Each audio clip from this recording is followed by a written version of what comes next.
اعوذ باللہ من الشیطان الرجیم بسم اللہ الرحمن الرحیم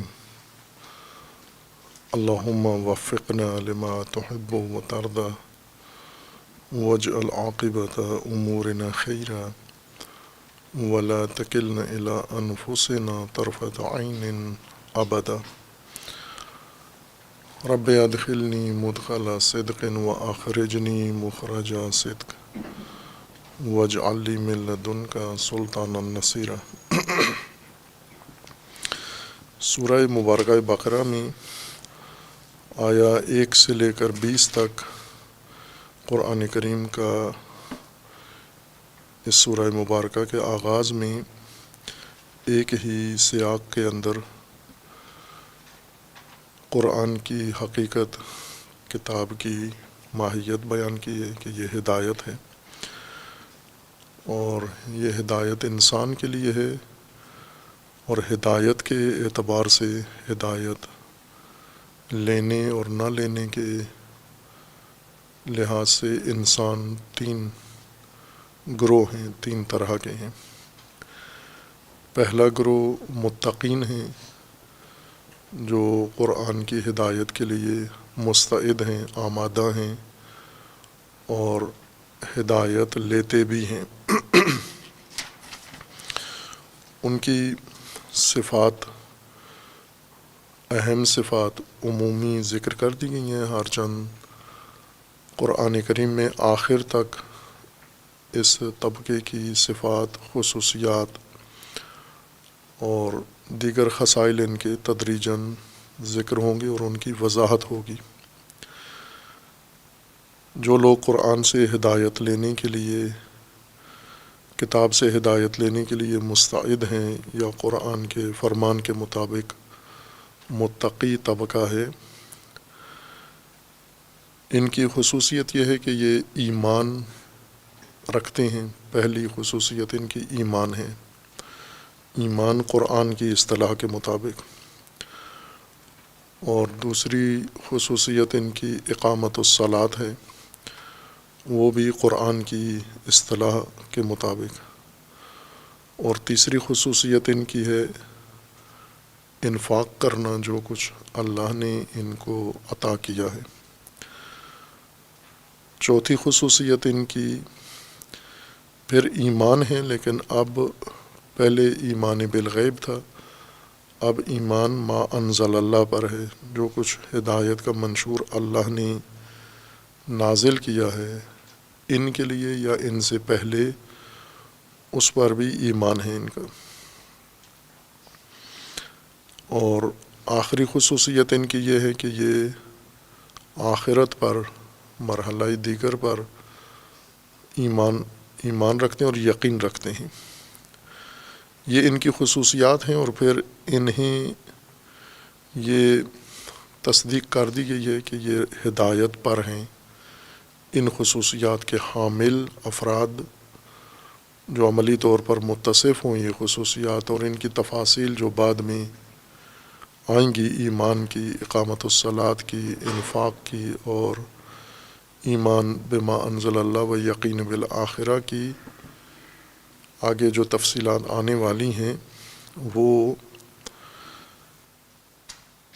اگر ان کے اندر موجود ہوں یہ ہدایت یافتہ لوگ ہیں۔ اولئک علی ھدی من ربہم واولئک ھم المفلحون۔ ان کے استعداد کے لحاظ سے، مستعدی کے لحاظ سے یہ متقی ہیں، اور نتیجے کے لحاظ سے یہ مفلحون ہیں۔ اور پھر اس کے بعد دوسرا طبقہ ہے جو متقین کے بالکل الٹ ہے، برعکس، جن میں بالکل آمادگی نہیں ہے، اپنی استعداد کھو بیٹھے ہیں، اپنی صلاحیتیں ضائع کر بیٹھے ہیں، اور اب یہ کسی صورت میں ایمان لانے والے نہیں ہیں۔ انہیں انذار کیا جائے نہ کیا جائے ان کے لیے برابر ہے، مساوی ہے۔ اور ان کو عنوان دیا ہے الذین کفروا، منکرین، جن کا طرز زندگی انکاری، عنادی اور الحادی ہے اور جہدی ہے، قرآن کی تعبیر کے مطابق جہود ہیں۔ اب ان کی صلاحیتیں ختم ہو چکی ہیں، یہ کبھی بھی ایمان نہیں لائیں گے اور نہیں لاتے، یہ بالکل ہدایت کے نقطۂ مقابل آ گئے ہیں، اپنی صلاحیتیں کھو بیٹھے ہیں، اور ان کا انجام عذاب علیم ہے، دردناک انجام ہے ان کا۔ پہلے طبقے کا انجام مفلحون ہے، فلاح ہے، اور ان کا انجام دردناک عذاب ہے۔ اور ان 20 آیات میں زیادہ قرآن کریم نے تیسرے طبقے کی زیادہ وضاحت کی ہے، اور اس اجمال میں بھی ان کی نسبت زیادہ تذکرہ آیا ہے۔ 5 آیات متقین کے متعلق ہیں، قرآن اور متقین کے متعلق، اور 2 آیات کفار کے بارے میں ہیں، اور 13 آیات اس تیسرے طبقے کے بارے میں ہیں کہ قرآن کریم نے انہیں اس عنوان سے ذکر کیا ہے کہ لوگوں میں ہی کچھ ایسے لوگ ہیں، جو افراد ہیں جو دعویٰ ایمان کا رکھتے ہیں لیکن مومن نہیں ہیں۔ یہ دوغلے لوگ جو کہتے کچھ ہیں کرتے کچھ اور ہیں، اپنی حقیقت چھپا کے رکھتے ہیں، پنہان رکھتے ہیں، دھوکہ دینے کے لیے، دھوکہ باز ہیں یہ۔ ان کی زیادہ خصوصیات قرآن کریم نے ذکر کی ہیں کہ یہ دھوکہ باز ہیں، مومنین کو دھوکہ دیتے ہیں، جس سماج میں رہ رہے ہوتے ہیں ان کو دھوکہ دیتے ہیں، اور اللہ کو بھی دھوکہ دیتے ہیں، نظام کو بھی دھوکہ دیتے ہیں، لیکن بے شعور ہیں، خود دھوکے میں ہیں، اور ان کو یہ شعور نہیں ہے کہ ہم خود دھوکے میں ہیں، بجائے یہ سمجھتے ہیں کہ ہم دوسروں کو دھوکہ دے رہے ہیں۔ ان کی ایک خصوصیت قرآن نے یہ ذکر کی ہے کہ یہ بیمار ہیں، ان کے دلوں میں بیماری ہے، مرض ہے، اور اللہ نے ان کی مرض بڑھا دی ہے، اور ان کے لیے بھی عذاب علیم ہے، اور ان کی زندگی کاذب زندگی ہے، اور اسی کاذب زندگی کے نتیجے میں ان کے لیے بھی عذاب علیم ہے، جیسے کفار کے لیے عذاب عظیم تھا، ان کے لیے عذاب دردناک و علیم ہے۔ پہلے 2 طبقات چونکہ بالکل واضح ہیں، ان کے لیے مزید تعارف یا ان کی پہچان آسان ہے، اس لیے 5 آیات اور 5 صفات ان کے لیے کافی ہیں۔ دوسرا طبقہ ان سے بھی زیادہ واضح ہے، جو ہدایت کے بالکل نقطۂ مقابل میں ہے، لیکن یہ پیچیدہ طبقہ ہے جو معاشرے میں رہتا ہے۔ قرآن نے اس طرح سے ان کا نام ابھی نہیں لیا، بعد میں منافق کہے گا، لیکن ان آیات میں انہیں کسی جگہ بھی منافق نہیں کہا گیا، ان کی خصوصیات صرف ذکر کی گئی ہیں بطور عموم، یعنی وہ طبقہ جو معاشرے میں مومن معاشرے میں رہتا ہے لیکن مومن نہیں ہے، دھوکہ باز ہیں اور بے شعور، دل مریض ہیں ان کے، اور ہیں جھوٹے کاذب، فسادی ہیں لیکن دعویٰ اصلاح کا رکھتے ہیں، اور تمام معاشرتی فسادات ان کی وجہ سے ہیں، ہر فساد کے پیچھے یہ موجود ہوتے ہیں اصلاح کے نام پر۔ قرآن کا فرمانا ہے کہ یہی فسادی ہیں لیکن یہ شعور نہیں رکھتے، اور جب انہیں کہا جاتا ہے کہ آپ ایمان لاؤ جیسے دوسرے ایمان لائے ہیں، عام لوگ ایمان لائے ہیں، تو یہ انہیں بیوقوف سمجھتے ہیں عام لوگوں کو کہ اس طرح ایمان لانا صداقت کے ساتھ جیسے واقعیت ہے ایسا ہی بن کے رہنا، ظاہر میں بھی وہی ہو انسان جو باطن میں ہے، تو یہ تو بیوقوفی ہے۔ انسان کو ماحول کے ساتھ سازگار ہونا چاہیے، حقیقت اپنی چھپا کے رکھنی چاہیے، اور صداقت نقصان دہ ہے، ہمیں مفادات کی بنیاد پر اپنے امور کو منظم کرنا چاہیے۔ یہ جو لوگوں کو بیوقوف سمجھتے ہیں اور اپنے آپ کو عقل مند، قرآن کریم کا فرمانا ہے یہ سب سے بڑے بیوقوف یہ ہیں، لیکن ان کو علم نہیں ہے، جانتے نہیں ہیں۔ جب یہ مومنین سے ملتے ہیں تو دعویٰ ایمان کرتے ہیں، مومنین کو تاثر دیتے ہیں کہ ہم مومن ہیں، اور شیاطین کے ساتھ خلوتوں میں ملتے ہیں اور انہیں جا کر بتاتے ہیں کہ ہم آپ کے ساتھ ہیں، ہم مومنین کا استہزاء کر رہے تھے، مذاق اڑا رہے تھے، ان کے ساتھ ہم تحقیر کر رہے تھے، توہین ان کی کر رہے تھے ہم، یعنی ہم مومنین کو فائدہ پہنچانے نہیں جا رہے تھے بلکہ نقصان پہنچا رہے تھے اس دوستی میں یا اس اجتماع میں، اس ساتھ میں۔ دراصل ہم مومنین میں بیٹھ کر مومنین کو تذلیل کرتے ہیں، اور اللہ تعالیٰ کا یہ فرمانا ہے کہ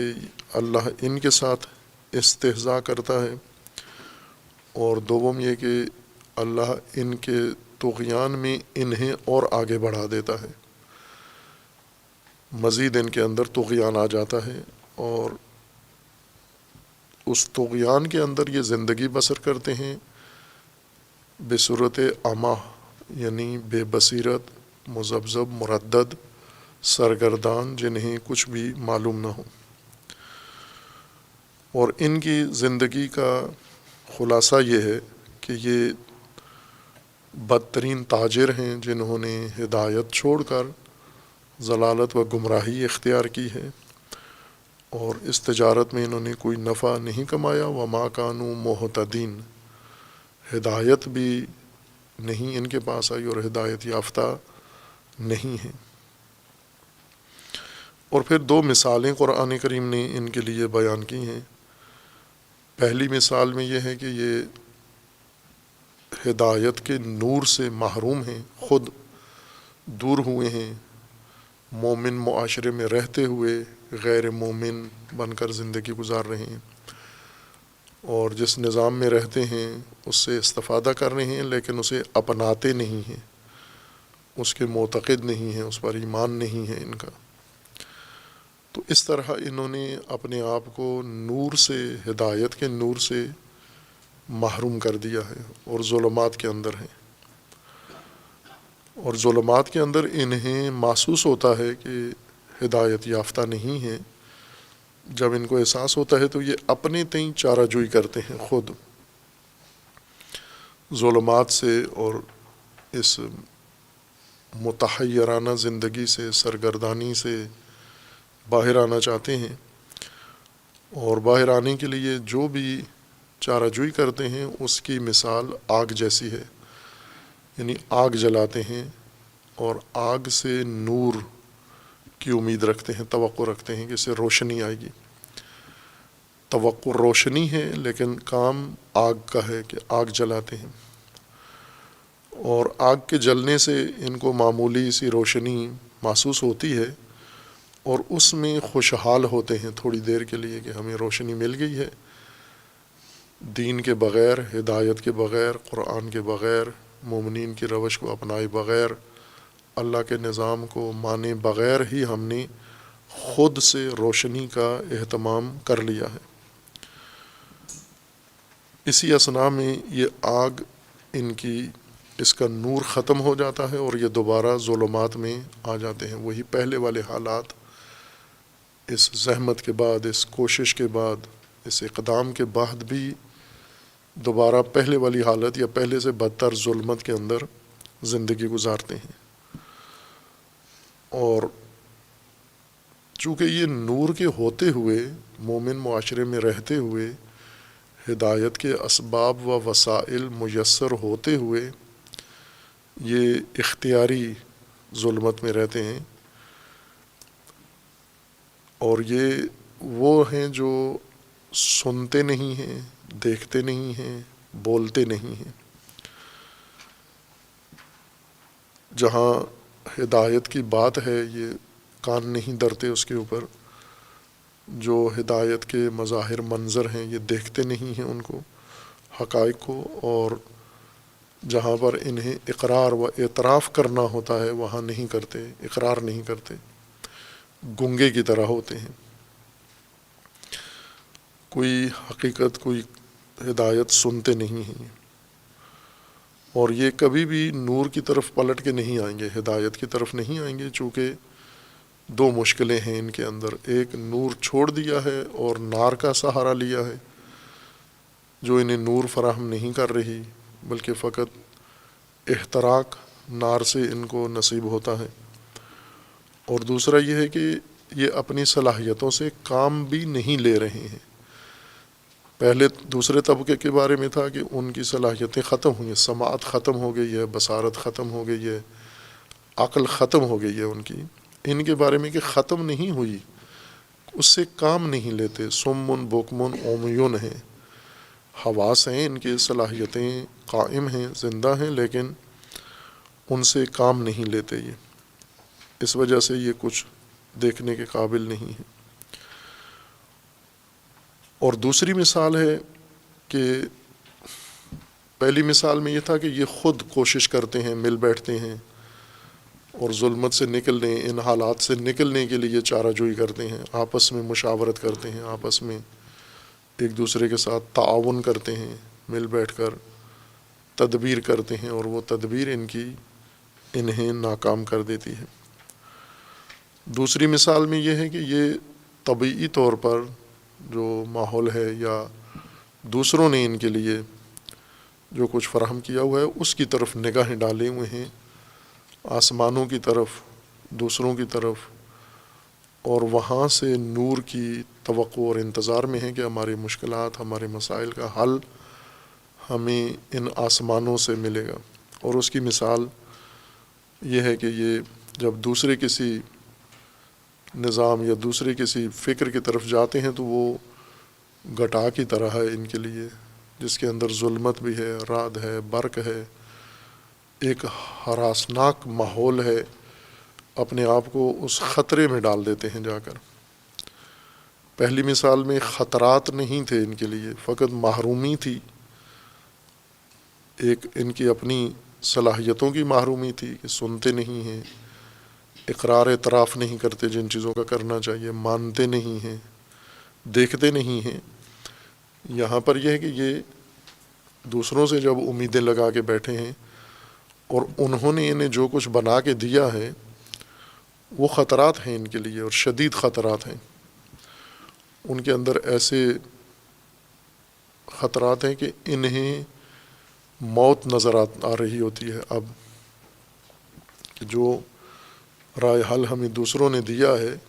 اس کے اندر تو موت ہے ہماری۔ اس موت سے بچنے کے لیے جو تدبیر کرتے ہیں وہ کانوں میں انگلیاں ٹھونس لیتے ہیں، یہ ان کا دفاع ہے خطرات سے بچنے کے لیے۔ وہ خطرات جو انہوں نے خود مول لیے ہیں، خریدے ہیں، اور رجوع کیا ہے ان گٹاؤں کی طرف، آندھیوں کی طرف، اب جب خطرات دیکھے ہیں تو چارہ جوئی کے طور پر کانوں میں انگلیاں ٹھونس لیتے ہیں کہ اس طرح سے ہم محفوظ ہوں گے، یعنی ہم سنے نہیں خطرات یا دیکھے نہیں، آنکھیں بند کر لیں ہم۔ خطرات تو کانوں کے ذریعے انسان کو نہیں نقصان پہنچاتے، خطرات انسان کی پوری زندگی کو گھیرے میں لے لیتے ہیں، احاطہ کر لیتے ہیں، اور سب نسلوں کو اپنی لپیٹ میں لے لیتے ہیں۔ تو جو خطرات کی لپیٹ میں آئے ہوئے ہوں، اگر وہ کان بند بھی کر لیں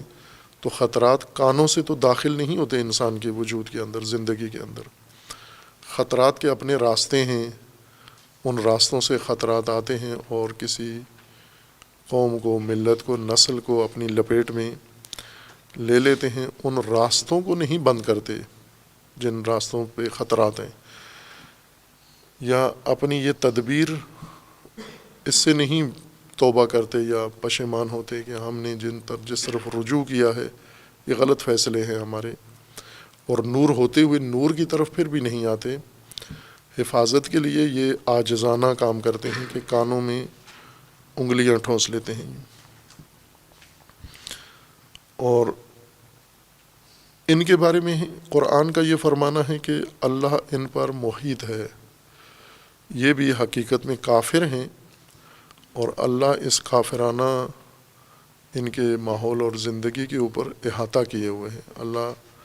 کے گھیرے میں ہیں۔ احاطے کا مطلب گھیرنا ہے، اللہ کے گھیرے میں ہیں۔ یوں نہیں ہے کہ اللہ کی قدرت سے، اللہ کی علم سے، اللہ کے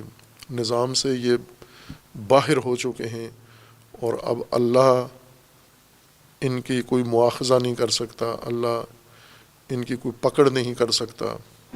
یہ جہاں پر بھی ہیں خداوند تبارک و تعالیٰ نے ان کے اوپر احاطہ کیا ہوا، ان کو اپنے گھیرے میں لیا ہوا ہے۔ اور اس حالت میں کہ جس سے امیدیں لگائی ہوئی تھیں وہ ان کے لیے خطرات بن چکے ہیں، اور دوسری طرف سے اللہ کے بھی گھیرے میں ہیں، ایسے میں ان کی زندگی یہ ہے کہ یہ جب جو اپنی کی ہوئی تدبیر ہے یا دوسروں کی طرف انہوں نے رجوع کیا ہے، انہوں نے ان کے لیے جو رائے حل نکالا ہے، اس کی خطرے سے، اس کی چمک سے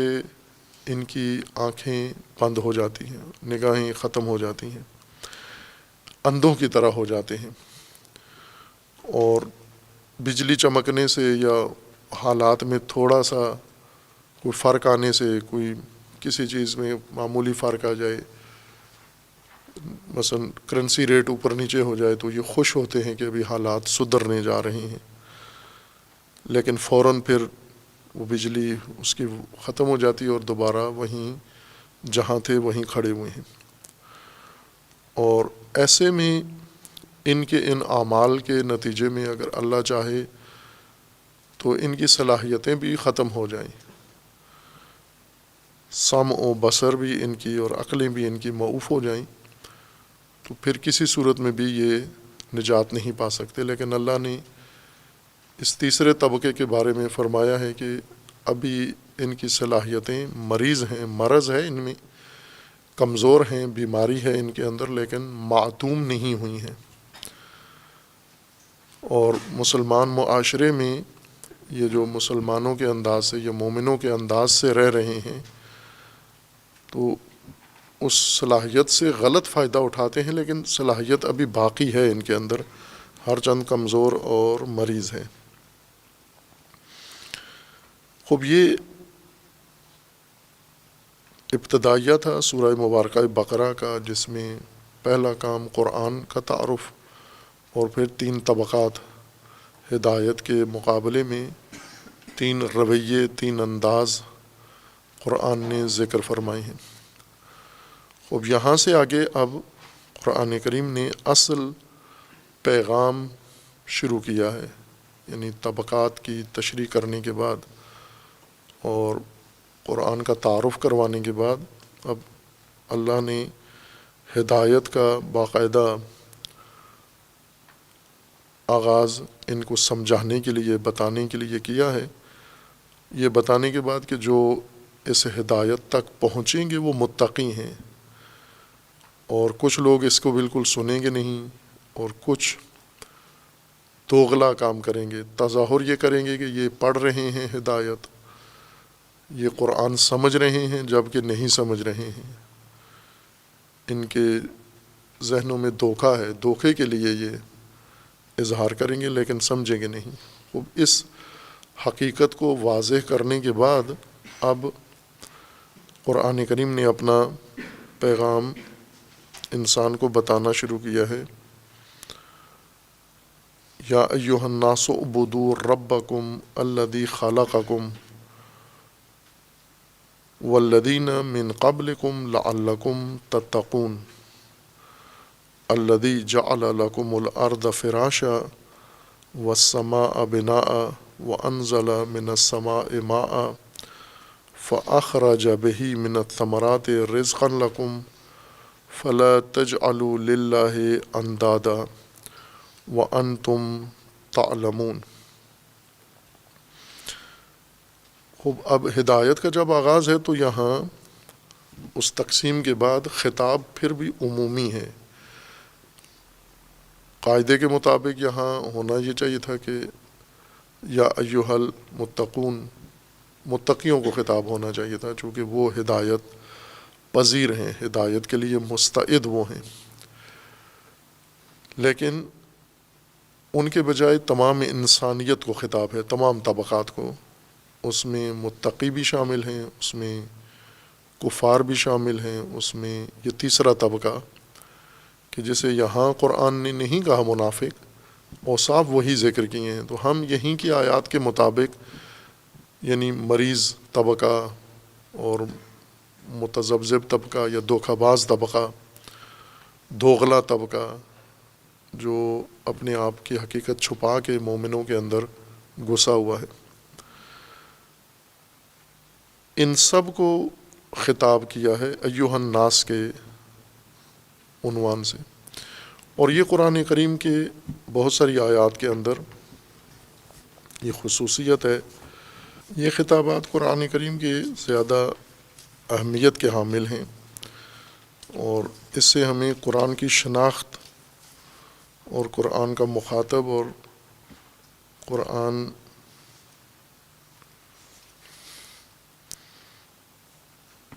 کے اصلی پیغام کو سمجھنے میں مدد ملتی ہے. متعدد عناوین ہیں قرآن کریم کے اندر. بعض جگہ مومنین کو خطاب ہے، بعض جگہ طبقات کو خطاب ہے، اور بعض جگہ خطاب قرآن کریم کا عمومی ہے. کہیں انسان ہے اور کہیں پہ ناس ہے. یہ قرآن کریم کی متعدد آیات ہیں جہاں خطاب ناس کے ذریعے سے، یا انسان ہے یا ناس ہے. آمنو بھی ہے کثرت سے، لیکن جہاں پر ناس کا خطاب آیا ہے وہاں قرآن ہدایت کا اصلی رخ اپنا بیان کر رہا ہے.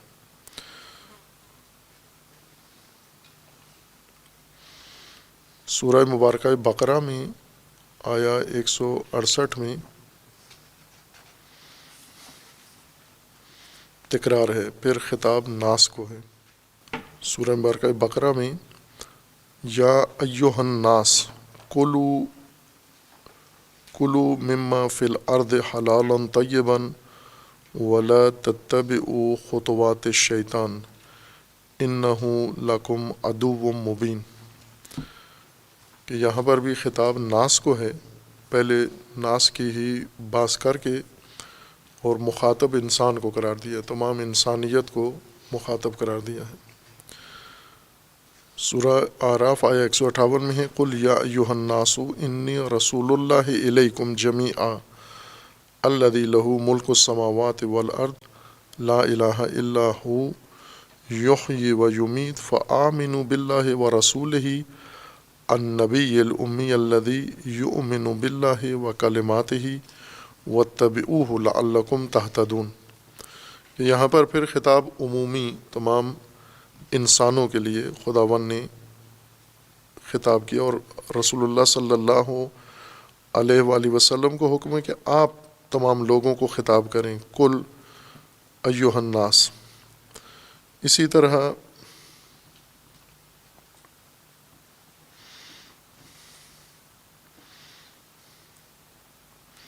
سورہ مبارکہ یونس میں، کہ البتہ یہ توبیخ کے زمرے میں ہے، اس سے پہلے یہ مضمون یعنی خطاب تو نہیں ہے، لیکن قرآن کریم نے تمام ہدایت کا رخ انسانوں کے لیے ذکر کیا ہے. آیا 19 کے بعد یہ سیاق شروع ہوتا ہے وَمَا كَانَ النَّاسُ إِلَّا أُمَّةً وَاحِدَةً فَاخْتَلَفُوا. لوگ ایک امت واحدہ تھے اور پھر لوگوں میں اختلاف ہوا. وَلَوْلَا كَلِمَةٌ سَبَقَتْ مِنْ رَبِّكَ لَقُضِيَ بَيْنَهُمْ فِيمَا فِيهِ يَخْتَلِفُونَ. اور اسی طرح یہ سیاق آگے بعض ناس کی ہے وَإِذَا أَذَقْنَا النَّاسَ رَحْمَةً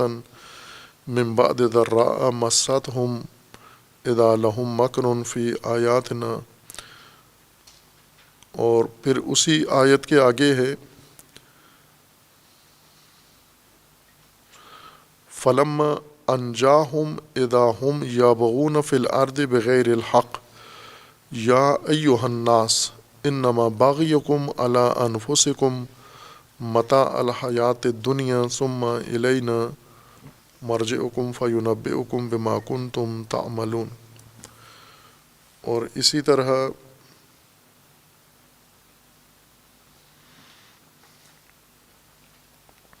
سورہ یونس میں ہی آیا 104 میں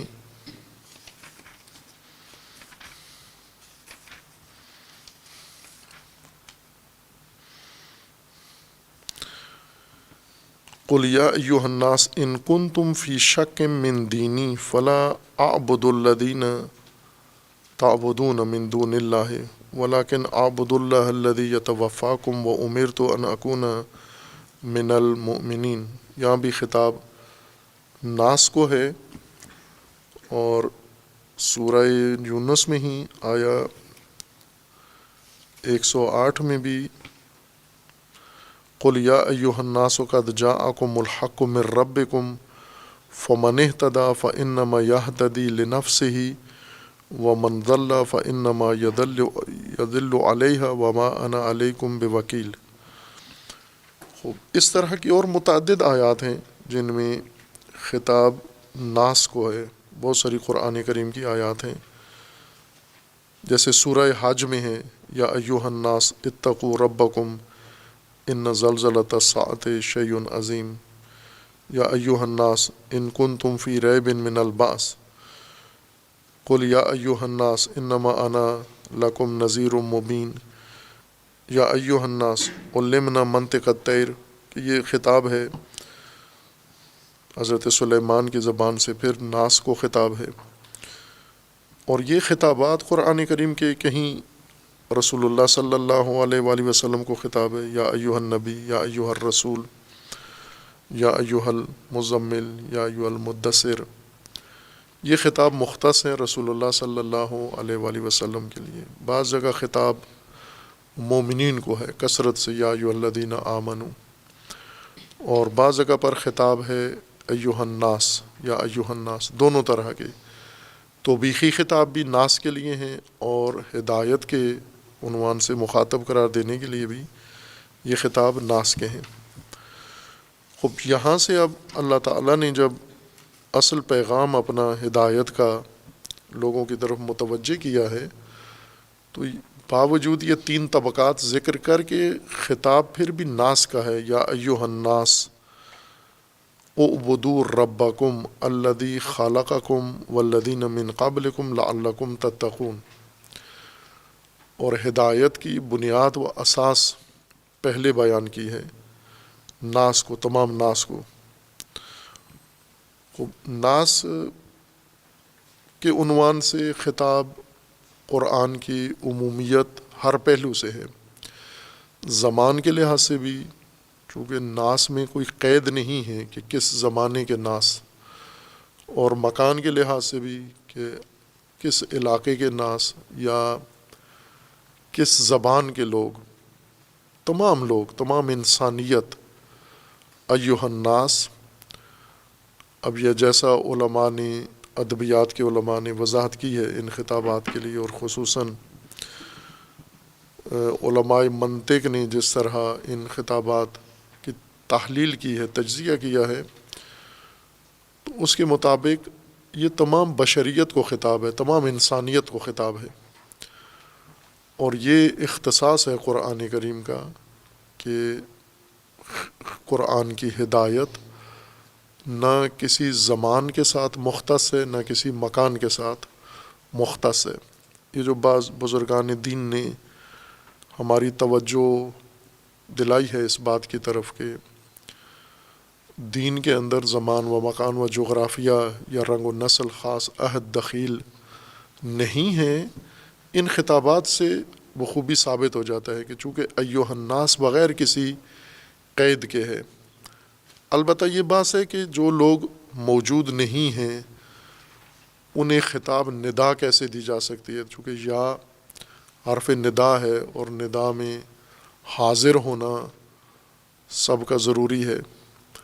لیکن یہ جواب ادبیات میں ہی دے دیا گیا ہے کہ وہ حضور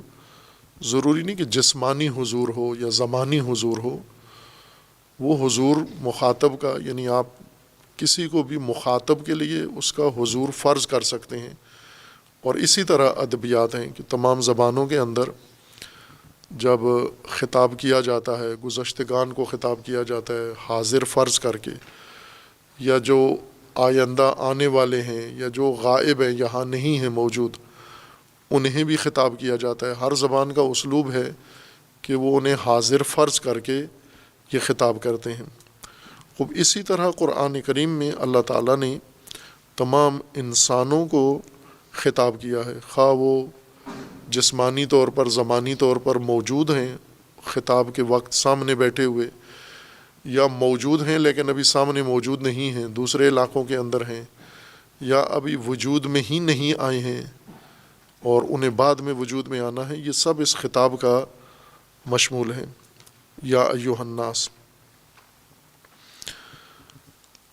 اور خطاب ناس کا خطاب کرنے کے بعد ناس کے بارے میں پہلے بحث کر رہے ہیں ہم گزشتہ ابحاث میں کہ ناس مشتق کہاں سے ہے اور کس سے۔ من الناس من یقول آمنا باللہ وبالیوم الآخر وما ہم بمؤمنین، یعنی انسان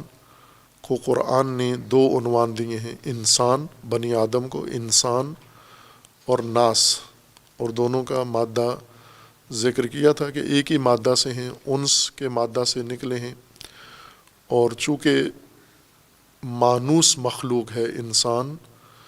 انس اس کی جبلت میں ہے، انس اس کی فطرت و ذات کے اندر ہے۔ یہ انس کے مقابلے میں لفظ غرابت آتا ہے، تنہائی۔ انسان غرابت پذیر نہیں ہے، غربت اس کے لیے ناممکن ہے، وہاں اپنی زندگی جاری نہیں رکھ سکتا، تنہا ہو کے کٹ کے، باقی اپنے ہم نو افراد سے کٹ کے یہ نہیں رہ سکتا۔ دیگر موجودات کر سکتے ہیں، لیکن انسان کے لیے اللہ تعالیٰ نے اس طرح سے خلقت اس کی ہے کہ انس اس کی ذات کے اندر رکھ دیا گیا ہے، ضرورت ہے اس کی بنیادی، اس لیے یہ ناس ہیں، یعنی جو انس کے رشتے میں سارے منسلک ہیں یہ، اور ان کو اسی وجہ سے ناس کہا جاتا ہے چونکہ سب ایک خصوصیت رکھتے ہیں۔ اعبدوا ربکم الذی خلقکم، پہلا جو خطاب قرآن کا بطور ہدایت ہے یہ فرمان ہے، اس سے پہلے فرمان نہیں آیا، فرمان یہاں سے شروع ہو رہا ہے۔ پہلے ساری توصیف ہے، متقین کی توصیف ہے، کفار کی توصیف ہے، اور تیسرے طبقے کی جو مردد یا دوغلا طبقہ ہے اس کی توصیف، یعنی اوصاف ان کے ذکر کیے گئے، خصوصیات ان کی بیان کی گئی ہیں، انہیں کوئی حکم نہیں دیا گیا۔ البتہ یہ بیچ میں ذکر کیا گیا کہ جب لوگ ان کو کہتے ہیں اذا قیل لہم آمنو، لوگ ان کو، اپنے ساتھی، اپنے ارد گرد کے لوگ ان کو کہتے ہیں ایمان لے آؤ، یہ ان لوگوں کا کہنا ہے، یہ آمنو، اللہ کا فرمان یہاں سے شروع ہو رہا ہے۔ اعبدوا ربکم، اپنے رب کی عبدیت کرو، اور یہ بہت اساسی پیغام ہے۔ جس طرح قرآن نے ہدایت کا آغاز اعبدو سے کیا ہے، یعنی پہلا فرمان اعبدو ہے، اور پھر اس کے بعد اسی کی تفصیل آئے گی آگے، مختلف فرامین، اوامر اللہ تعالیٰ کی جانب سے انسان کے لیے ہیں، اور یہیں پر دین فہمی کو یہیں پہ مشکل پیش آئی ہے، دین شناسی کی الجھن یہیں پیدا ہوئی ہے، اور جس وجہ سے آگے ہدایت کا عمل خلل کا شکار ہوا ہے، اور خصوصاً یہ موجودہ نسل قرآن کے قریب ہوتے ہوئے، قرآن سے انس رکھتے ہوئے، قرآن پڑھتے ہوئے، سمجھتے ہوئے، پھر بھی اصل ہدایت قرآنی سے محروم ہے۔ اس کی وجہ یہ ہے کہ قرآن کریم کی جو ہدایت ہے اور اس کی بنیادیں ہیں اور اس کے اصول ہیں،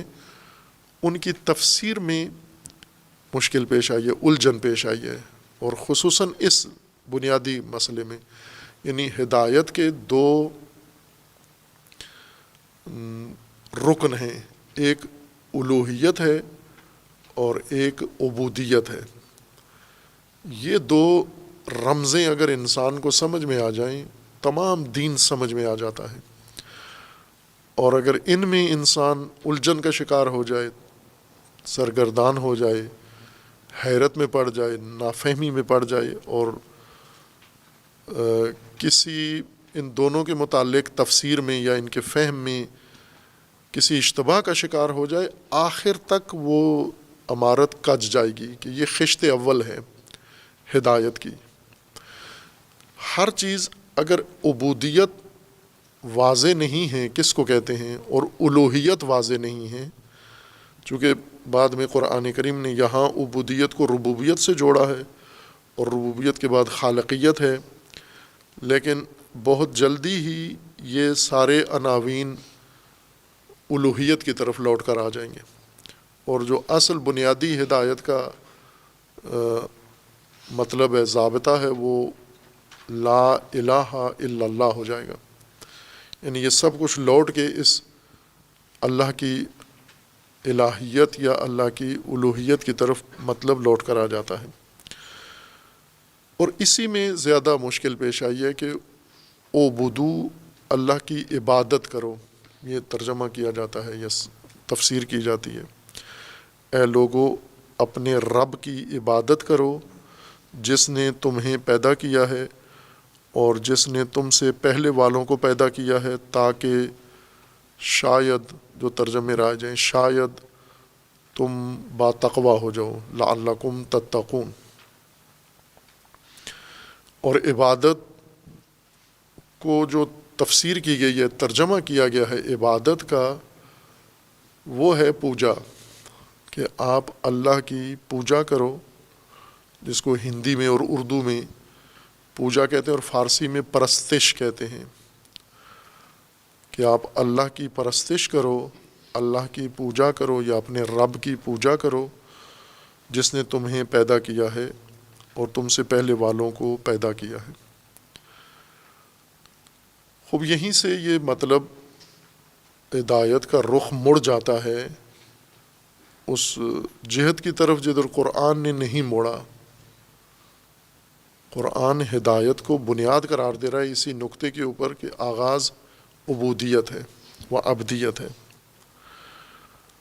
یہ لفظ اعبدو امر ہے، جمع ہے۔ اعبدو چونکہ یا ایھا الناس، جو جیسا کہ ہم کوشش کر رہے ہیں کہ اس تبیین کے اندر قرآن کی ہدایت کی جہت کو مد نظر رکھیں کہ قرآن کی ہدایت کی جہت سماجی ہے، عمومیت ہے، انفرادی نہیں ہے۔ ہر چند انفرادی احکام ہیں اس کے اندر، لیکن وہ سماجی جہت سے جڑے ہوئے ہیں، اس کے ساتھ منسلک ہیں، اس کے ذیل میں آتے ہیں۔ لیکن دین شناسی میں جو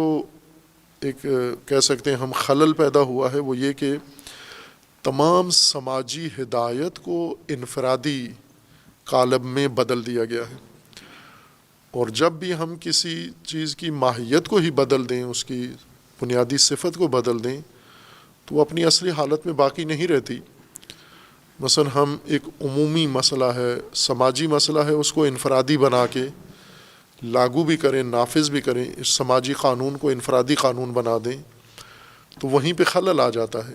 جس طرح مثلا جو قوانین ہیں بنے ہوئے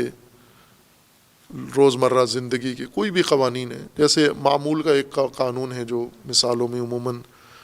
دیا جاتا ہے، ٹریفک کا قانون ہے، گاڑیاں چلانے کا قانون ہے، یہ ایک سماجی قانون ہے۔ اس کو اگر ہم انفرادی قانون میں تبدیل کر دیں تو یہی قانون خود گمراہی کا سبب بن جائے گا اس تفسیر کے ذریعے۔ جب اس کو ہم انفرادی معنی کریں گے یا انفرادی رنگ دے دیں گے یا اس کو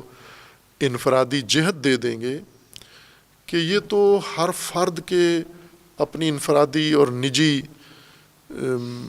پہلو سے یہ حکم تعلق رکھتا ہے، اس کا سماج سے کوئی تعلق نہیں ہے، اور یہیں سے یہ سارا قانون لغو ہو جاتا ہے، بیکار ہو جاتا ہے، بے اثر ہو جاتا ہے اور خاصیت اپنی کھو بیٹھتا ہے، اور جس مقصد کے لیے قانون بنایا تھا وہ مقصد بھی فوت ہو جاتا ہے۔ یا ایھا الناس، یہ ادل دلیل ہے اس بات پر کہ قرآن کریم اگر انفرادی ہدایت پیش کر رہے ہیں تو وہ اجتماع کے قالب میں ہے، سماج کے قالب میں ہے، کہ اصل مخاطب قرآن کا سماج ہے، معاشرہ ہے، انسانی اجتماع ہے، نہ فرد انسان کا خاص فرد مد نظر، سماج ہے، اور سماج بھی کسی خاص دور کا نہیں، انسانی سماج جب بھی ہو، یعنی جہاں بھی ناس ہوں اور ان کی اجتماعی زندگی ہو ان کو خطاب ہے۔ خطاب بھی عمومی ہے، اعبدو، تمام انسان، یہ سب پورا سماج یہ ابدیت کرے، کہ معنی اس کا چونکہ ہمارے ذہنوں میں پہلے سے بات عبادت کا ترجمہ، عبادت کا مفہوم بیٹھا ہوا ہے، اور وہ ہے عبادت کرو سے فوراً ہمارا ذہن مصادیق عبادت کی طرف چلا جاتا ہے۔ عبادت کا معنی نہیں آتا ذہن میں، کہ چونکہ امر میں یا قرآن کریم کے کسی بھی مطلب میں اصل تو معنی ہے جس کو ہمیں سمجھایا جا رہا ہے۔ مصادیق اس کے کئی ہو سکتے ہیں، لیکن معنی ہے جو آیت کا مدلول ہے۔ ہم جب کہتے ہیں او بدو، اس کا ترجمہ کرتے ہیں عبادت کرو، اور عبادت سے مراد ہماری فوراً نماز، روزہ، حج، زکوٰۃ، جو عبادات متعارف ہیں ہمارے پاس، پہچانی جانی پہچانی ہوئی، انہی کی طرف ذہن ہمارا دوڑ کے چلا جاتا ہے، تبادر ہمیں اس طرف ہو جاتا ہے، عبادت کرو، یہ بڑا عبادت گزار آدمی ہے، یہ عبادت نہیں کرتا، عبادت کے متعلق جو کچھ بھی بات آئے ہمارا ذہن ان مصادیق کی طرف چلا جاتا ہے۔ وہ مصادیق جو عبادت کے اس معنی کی طرف ناظر ہیں کہ جن میں پرستش کا مفہوم پایا جاتا ہے، جبکہ لغت عرب میں نہ لغت میں اور نہ قرآن میں پرستش عبد کا یا عبدیت کا معنی نہیں ہے کہیں بھی، اس کے لوازمات میں سے ہے، معانی میں سے نہیں ہے، نہ معنی کی ترکیب میں شامل ہے، نہ معنی کے ذات میں شامل ہے، پوجا یا پرستش۔ لوازم میں سے کہہ سکتے ہیں ہم اس کو کہ پرستش عبدیت کے لوازم میں سے ہے، اور یہ مفہوم پہلے بارہا اس کی وضاحت کی ہے مختلف مواقع کے اوپر، مختلف مناسبتوں کے اوپر جو موضوعات زیر بحث آتے ہیں۔ اس مطلب کی پہلے تشریح کی ہے کہ عبد لغت میں کس کو کہا جاتا ہے۔ لغت میں اصل جب لغت عرب تشکیل پا رہی تھی تو وہ عبد کا لفظ استعمال کرتے تھے، اور اس سے نکلے ہوئے دیگر الفاظ کس معنی میں استعمال کرتے تھے؟ آیا پرستش میں کرتے تھے، یا اپنے معمولات زندگی میں جیسا ان کا زندگی تھی اور جن اشیاء سے ان کا سروکار تھا، جس طرح ہر لغت کی تشکیل کا ایک نظام ہے کہ لغت انہی لوگوں کے رہن سہن اور انہی لوگوں کی ضروریات سے وجود میں آتی ہے، جو ان کو ضروریات پیش آتی ہیں، مبتلا ہوتے ہیں، وسائل سے آشنا ہوتے ہیں، ان اشیاء کے نام رکھتے ہیں اور ان اشیاء کے لیے الفاظ مختص کرتے جاتے ہیں، اور یہ جو الفاظ مختص کرتے ہیں یہ بے سبب نہیں ہوتے، یعنی یوں نہیں ہوتا کہ کسی کے ذہن میں کوئی لفظ آیا تو اس نے کسی بھی معنی کے ساتھ جوڑ دیا اور باقی لوگوں نے تقلید شروع کر دی کہ آج سے اس کا یہ معنی ہوگا، یہ لفظ اس معنی کے لیے ہوگا، بلکہ اس کے اندر کوئی تناسب ہوتا ہے، معنی اور لفظ کے اندر جوڑ ہوتا ہے، ربط ہوتا ہے کوئی اس کا۔ ہر لغت کے اندر یہی ہے کہ اس ارتباط کی وجہ سے لفظ معنی کے ساتھ مختص ہوتا ہے، اور عربی الفاظ بھی اسی طرح سے ہیں، جو عربی ثقافت ہے، عربی ماحول ہے، جس طرح کی سرزمین جس میں یہ لغت پھوٹی ہے، بنی ہے، وہ تمام حقائق، وہ تمام ماحول اس کے اندر دخیل ہے۔ ہم عموماً سیرت کی بحث کرتے ہوئے ان جغرافیے کی طرف چلے جاتے ہیں، آب و ہوا، جبکہ سیرت سے کوئی تعلق نہیں ہے اس بحث کا، ادبیات سے گہرا تعلق ہے کہ اگر ہم عربی ادب سمجھنا چاہتے ہیں یا قرآن کے الفاظ اور قرآنی ادب ہم سمجھنا چاہتے ہیں تو ہمیں وہ خصوصیات عربی زندگی کی اور عربی ماحول کی زمینی خصوصیات، جغرافیائی خصوصیات، ثقافتی خصوصیات، ماحول و محیط ان کا، یہ سب مد نظر رکھنا ہوگا تاکہ لغت سمجھ میں آئے ہمیں، اور یہ ہر لغت کا قانون ہے، صرف عربی کا نہیں ہے۔ اگر فارسی کوئی لفظ ہے، جیسے نماز ہم ترجمہ کرتے ہیں صلاۃ کا، یا پرستش ترجمہ کرتے ہیں عبادت کا، یا پوجا ترجمہ کرتے ہیں ہم عبادت کا، تو پوجا ہندی لفظ ہے، اور یہ لفظ ہندوستان میں پیدا ہوا ہے۔ اب اگر ہم نے پوجا کو سمجھنے کہ پوجا کس کو کہتے ہیں تو ہمیں وہ پوری ہندی تاریخ اور ہندی وہ سارا ماحول مد نظر رکھنا ہوگا جس میں یہ لفظ وجود میں آیا ہے۔ اس لفظ کی پیدائش ہوئی ہے، پھر ہمیں پتہ چلے گا پوجا کس کو کہتے ہیں ہندی، یا نماز کس کو کہتے تھے اہل فارس. اور پھر ہم یہ دیکھیں کہ آیا یہ صلاۃ کا ترجمہ بن سکتا ہے یہ نماز، چونکہ نماز ایک فارس کی ثقافت میں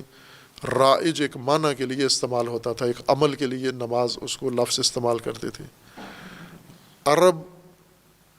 دین کے بعد، اسلام کے بعد صلاۃ کے نام پر ایک عمل انجام دیتے تھے،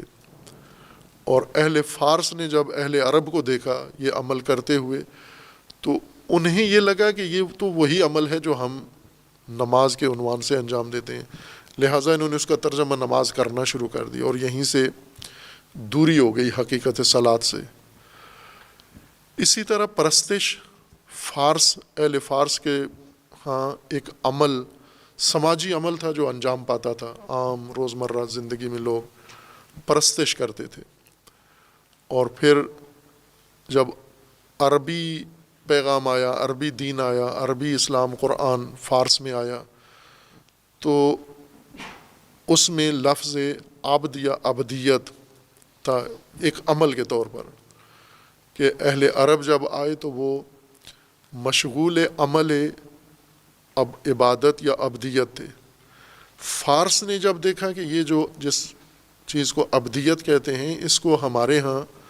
جو رائج عمل پہلے سے تھا، اس سے پہلے کہ لغت عرب فارس میں آئی، پہلے سے پرستش کے نام پر ایک عمل جاری تھا، کر رہے تھے اہل فارس پرستش.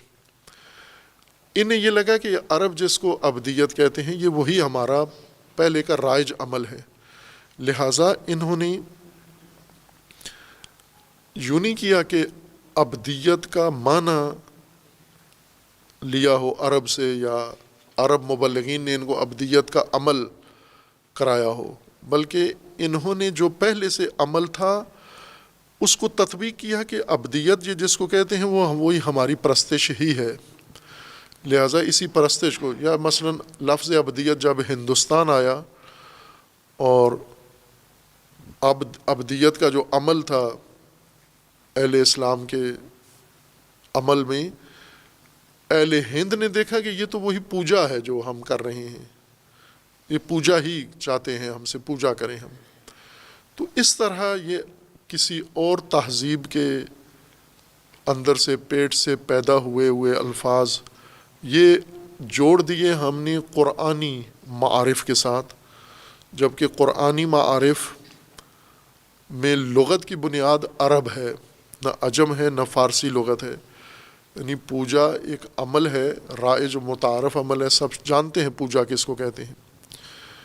اور پرستش بھی جانتے ہیں سب کس کو کہتے ہیں، چونکہ عملاً ہو رہا ہے، سب کر رہے ہیں پرستش. عبدیت بھی ایک حقیقت تھی جسے قرآن نے ہمارے سامنے پیش کیا، لیکن وہ بن گئی پرستش اور پوجا. ہمیں اب یہ تلاش کرنا ہوگا کہ آیا عبادت، عبدیت و عبودیت وہی پرستش ہے جو اہل فارس کا عمل تھا عربی سے پہلے یا قرآن سے پہلے، یا ہندوستان میں جو پہلے سے ایک عمل ہو رہا تھا بنام پوجا، یہی قرآن لے کر آیا جو پہلے یہ کر رہے تھے. فقط تبدیلی یہ آئی ہے کہ پوجا پہلے کسی اور کی کر رہی تھے، قرآن نے آ کر ایک اور چیز ان کو بتا دی کہ پوجا ہی کرو، کام وہی ہے جو پہلے تم کر رہے ہو، فقط قبلہ یہ ہے کہ اس کی کر رہے تھے، اب اس کو چھوڑ کے اس کی شروع کر دو. اب فرق اتنا پڑا ہے، یعنی جس کی پوجا کی جا رہی ہے وہ نیا معنی ان کو بتایا گیا ہے، لیکن اصل عمل وہی تھا جو پہلے سے کر رہے تھے. پوجا پہلے جس کی کر رہے تھے انہیں کہا گیا چھوڑ دو، ان کی پوجا شروع کر دو. یا جیسے اسلام جب نازل ہوا اور عبدیت و عبودیت و عبادت کا حکم انہیں ملا کہ آپ نے عبدیت اختیار کرنی ہے، تو اس سے عربوں نے یہی سمجھا کہ پوجا کرنی ہے، پہلے ہم بتوں کی پوجا کرتے تھے، اب اللہ کی پوجا شروع کر دیں، اور یہی دین ہے سارا، کہ اصل مسئلہ پوجا ہے. ہم پہلے کسی غلط چیز کی پوجا کر رہے تھے، اب صحیح حقیقت کی پوجا کرنی ہے، اور پوجا ہی ساری عبادت و عبدیت ہے. اس مفہوم نے پورے دین کا رخ پھیر دیا ہے، موڑ دیا ہے، ہدایت کا رخ سارا موڑ دیا ہے، اور ہدایت کو اپنے اس سے راستے سے ہٹا دیا ہے اس تفسیر نے۔ اور دوسری تفسیر پھر اس کے ساتھ ہم نے جوڑ کے کی الہ کی، کہ الہ معبود ہے جس کی پوجا کی جائے، عبد پوجا کرنے والا، عبادت پوجا ہے، اور الہ جس کی پوجا کی جائے۔ تو نبیوں نے کیا کام کیا؟ نبیوں نے نہ ان لوگوں کو پرستش سمجھائی، نہ پوجا سمجھائی، نہ کروائی، وہ پہلے سے کر رہے تھے، ان کی ٹریننگ تھی، پہلے سے مشق کی ہوئی تھی۔ صرف ان کے سامنے وہ جو معبود تھا جس کی پوجا ہو رہی تھی وہ ہٹا کے یہ رکھ دیا کہ آج سے اس کی پوجا کرو آپ۔ ظاہر ہے جب آپ عمل وہی رہے، اس عمل کا طریقہ وہی رہے، عمل کی بنیاد وہی رہے، اور صرف آگے آپ قبلہ تبدیل کر دیں کہ پہلے اس کی کرتے تھے اب اس کی کرو، تو اس سے تو ہدایت نہیں ہو جاتی۔ جیسے مثلا پہلے لوگ ایک ستون کی پوجا کرتے تھے، انہیں بتایا جائے کہ نہیں یہ ستون نہیں، دوسرا ستون ہے، اس کی پوجا کرو، خوب انہوں نے دوسرے ستون کی پوجا شروع کر دی۔ فرق کیا پڑا؟ ہدایت کہاں ہو گئی؟ اس میں کیا ہدایت ہے؟ ہدایت تو معنی کیا ہے، ہدایت ان نمایاں نشانیوں کو کہتے ہیں، علامتوں کو کہتے ہیں جو انسان کے لیے راستہ معین کریں اور جو انسان کے لیے منزل و مقصد مشخص کریں، رہنمائی کریں، اس کو ہدایت کہتے ہیں، وہ نشانیاں۔ اور پھر اس راستے کے اوپر جو انسان نے سفر کرنا ہے، آگے حرکت کرنی ہے، وہ ابدیت ہے۔ راستہ نشانیوں کے ذریعے، علامتوں کے ذریعے، اور مقصد، اور پھر انسان کی زندگی اس مقصد اور اس راستے میں جو گزر رہی ہے صبح و شام، اس میں انسان کو ہدایت کی ضرورت ہے۔ اور گمراہی یہ نہیں ہوتی کہ گمراہی کا مطلب یہ ہے کہ اس ستون کا کہا تھا تم دوسرے ستون کی طرف عبادت یا پوجا کرنے لگے، یہ گمراہ ہو گیا ہے یہ انسان۔ اس مفہوم نے بہت بنیادی خلل فہم میں ڈالا ہے، اور یہ اتنا راسخ مطلب ہے لوگوں کے ذہنوں میں، چونکہ ہم تقلیدی طور پر ہر چیز سیکھتے ہیں، جو پہلے والوں نے کہہ دیا ہے وہی ہم نے کہنا ہے، جو پہلے والے کر گئے ہیں وہی ہم نے، جس کو قرآن نے خود بار بار ہمیں توجہ دلائی ہے کہ گمراہوں کی ایک بڑی وجہ یہ ہے کہ یہ آبا کے معانی، تفسیریں اور ان کے جو کچھ وہ ان کے لیے چھوڑ گئے ہیں، یہ اس کے پابند ہیں۔ انا وجدنا آباءنا علیہ، ہم نے اپنے آبا کو اس پہ پایا ہے۔ آبا، قرآن فرماتا ہے کہ اگر آبا غلط کر گئے ہیں ایک چیز، تو آپ کو تو نہیں اس پہ قائم رہنا، آپ کو آبا کی غلطی تکرار نہیں کرنی چاہیے، یہ کوئی وفاداری نہیں ہے، یہ آبا کی کوئی احترام نہیں ہے کہ ان کی غلطیوں کو ہم بھی جاری رکھیں۔ اگر ایک چیز ہو گئی کسی بھی وجہ سے ان سے، اور قرآن کے بارے میں زیادہ یہ خلل اس وجہ سے آیا ہے کہ یہی ترجمے ابتداءً جو نیت خیر سے کیے گئے، اچھی نیت سے، کہ قرآن کے ترجمے کیے جائیں تاکہ غیر زبانوں والے، غیر عربی لوگ قرآن سمجھ سکیں، اس اچھے نیت سے یہ کام کیا گیا جن لوگوں نے کیا۔ لیکن وہ جو ترجمے کی ظرافتیں تھیں، جو لطافتیں تھیں، جو اس کے اندر بہت مسائل تھے، ان کو نظر انداز کر کے بعض اوقات انسان کوئی خدمت کرنا چاہتا ہے اور اس کے مختلف پہلو ہیں، ان کو نظر انداز کر کے جب خدمت کرتا ہے تو وہ خدمت بجائے خود نقصان زیادہ پہنچاتی ہے فائدے کے۔ اس لیے اللہ تعالیٰ نے ربوبیت کا نظام اپنے اختیار میں رکھا ہوا ہے، دوسروں کو نہیں سونپا، چونکہ یہ نیت خیر سے بھی جو کام کریں گے وہ غلط ہی نتیجہ نکلے گا ان کا، ان کی ہمدردی بھی بے دردی سے زیادہ نقصان دہ ہوگی۔ تو اسی آیت کے اندر اللہ تعالیٰ نے فرمایا ہے کہ عبدیت کرو اپنے رب کی جو تمہارا خالق ہے، جو خالق ہے وہی رب ہو سکتا ہے، دوسرا کوئی آپ رب قرار نہیں دے سکتے۔ رب ہے تو پھر پہلے اس کو خالق ہونا پڑے گا پہلے مرتبے میں، اور خالق ہونے کے لیے پہلے اس کو مالک ہونا پڑے گا، اور پہلے اس کو دیگر اوصاف سے متصف ہونا پڑے گا، لہٰذا آپ انتخاب سے کسی کو رب یا خالق نہیں چن سکتے آپ۔ خوب، اس لیے اس مفہوم کی تصحیح ضروری ہے، توجہ ضروری ہے کہ ہم عبادت کے نام پر جو معنی ذہن میں رکھتے ہیں وہ اتنا پکا معنی ہے کہ اس سے ہم قرآنی معنی کی طرف متوجہ ہونا ہی ایک دشوار کام ہے، ذہنی طور پر، قلبی طور پر۔ اور اگر کوئی شخص اس میں توفیق پیدا کر لے کہ آبائی ترجمے سے قرآنی حقیقت کی طرف منتقل ہو جائے اور قرآن کا معنی اس کے دل میں آ جائے اور اس کے دل میں گنجائش ہو، پہلے سے اتنی جگہ دل میں اس نے چھوڑی ہوئی ہو، وہ دل مریض فی قلوبہم مرض وہ نہ ہو، وہ دل متقیوں والا ہو کہ قرآن جو اس میں ڈالنا چاہتے ہیں آ جائے، پھر تو ہدایت کا راستہ کھل جاتا ہے، روشنی آ جاتی ہے، ظلمت سے انسان نکل آتا ہے۔ اگر نہ ہو گنجائش اتنی، پھر اسی طرح ظلمات کے اندر فی ظلمات لا یبصرون رہے گا، قرآن پڑھتا بھی رہے گا اور ہدایت سے بھی محروم رہے گا، وقت بھی دے گا، ہدایت سے بھی محروم رہے گا، کوشش بھی کرے گا، سچی کوشش، صدق دل سے خلوص کے ساتھ کوشش کرے گا، لیکن پھر بھی ناکام رہے گا۔ اس کی وجہ یہ ہے کہ جو قرآنی مطالب ہیں، معارف،